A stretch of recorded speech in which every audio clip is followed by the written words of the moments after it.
Assalamualaikum warahmatullahi wabarakatuh. Perkenalkan, nama saya Taufik Ali Suhada, NIM 19041151 dari kelas 3G. Saya akan menjelaskan tentang etika profesi.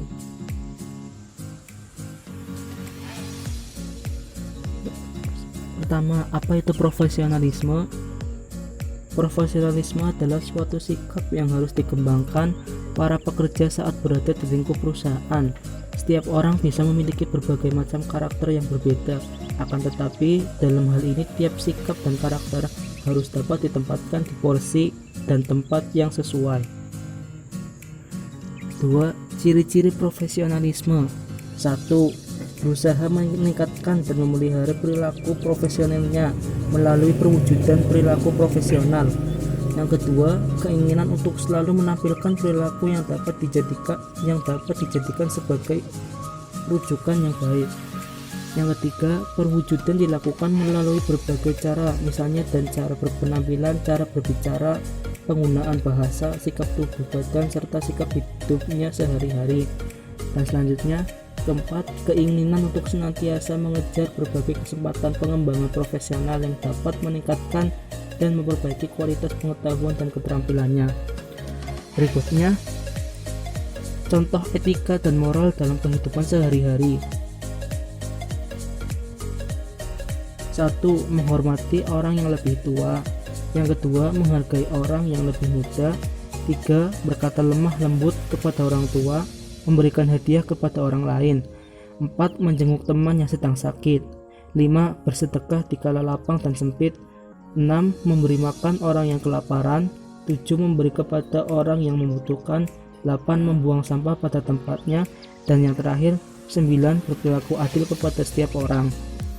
Selanjutnya, apa itu denial of service?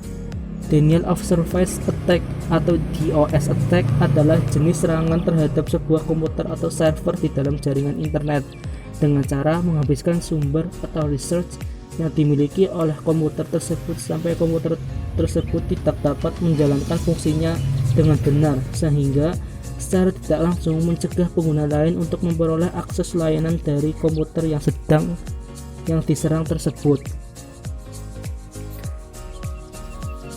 Selanjutnya, contoh denial of services. 1.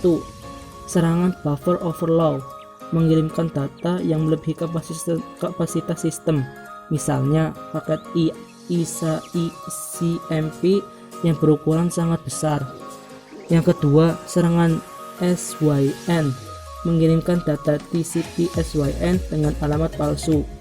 Yang ketiga, serangan teardrop, mengirimkan paket IP dengan nilai offset yang membingungkan. Selanjutnya, apa itu devising? Devising adalah merusakkan, mencemarkan, menggoresi atau menghapuskan.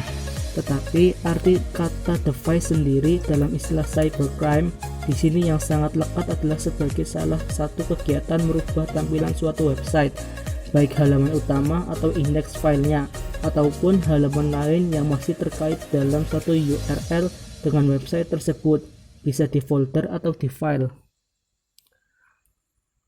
Contoh devising. 1. Situs Presiden SBY. Yang kedua, situs TV One. Yang ketiga, kasus devising pada situs KPU. Pada tahun 2008, situs KPU ini disisipkan sebuah pesan cinta. Berikut adalah gambar halaman web yang telah di-device. Selanjutnya, apa itu SQL injection? SQL injection adalah sebuah teknik yang memanfaatkan celah keamanan pada basis data sebuah aplikasi.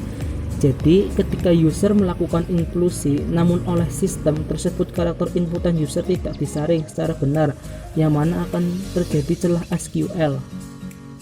Contoh SQL injection. 1. Kemungkinan attacker untuk masuk ke dalam aplikasi dengan hak admin tanpa menggunakan akun admin aplikasi tersebut. 2. Memungkinkan attacker untuk merubah, menambah, menghapus data-data yang ada di dalam database tersebut. 3. Kemungkinan attacker untuk mematikan database. Selanjutnya, apa itu carding? Carding adalah berbelanja menggunakan nomor 2 identitas kartu kredit orang lain yang diperoleh secara ilegal, biasanya dengan mencuri data di internet. Sebutan perilakunya adalah carder. Contoh carding. 1. Kasus terbaru kejahatan kardinal terjadi pada Maret 2013 yang lalu. Sejumlah data nasabah kartu kredit maupun debit dan berbagai bank dicuri saat bertransaksi di gerai The Body Shop Indonesia. 2. Pada September 2011, Polda Metro Jaya kembali membongkar sindikat pemalsu kartu kredit dengan kerugian yang cukup besar, yaitu 81 miliar. Sindikat ini membobol data EDC kartu kredit dengan 2 modus utama. Modus pertama, komplotan ini mencuri data dari pemilik EDC kartu kredit di pertokoan atau tempat-tempat transaksi lain. Yang ketiga, pada April 2010, aparat Satuan Fiskal Meteor dan Devisa Fismondev di Traskimus Polda Metro Jaya menangkap kawanan pemalsu kartu kredit. Dari kawanan ini, polisi berhasil disita 266 kartu kredit palsu lokal dan internasional dengan total nilai 2,5 miliar. Kawanan ini memiliki mesin untuk mencetak kartu kredit palsu sendiri di sebuah rumah di Jalan Kartini, Mangga Besar, Jakarta Pusat. Terima kasih. Assalamualaikum warahmatullahi wabarakatuh.